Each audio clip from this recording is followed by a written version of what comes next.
You just have to relight your water heater, make sure the gas is on.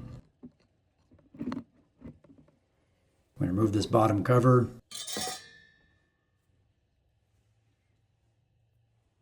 We're going to turn this black knob to pilot. Press in that knob. Then press this little black button here, the little spark igniter, several times until we see the little pilot light turn on in the sight glass window. And you also see the blue LED start flashing on the gas valve body when the pilot light actually turns on.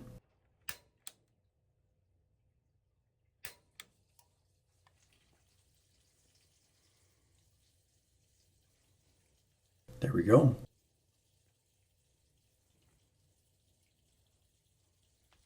So if you look, you can see the blue pilot light in there, the flame is on.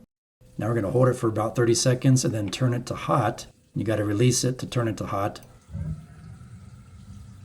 And you can see the main burner lit. So we're good to go. Put the cover panel back on. I hope you found this video helpful. Please like, share, subscribe, leave me a comment, and thanks for watching.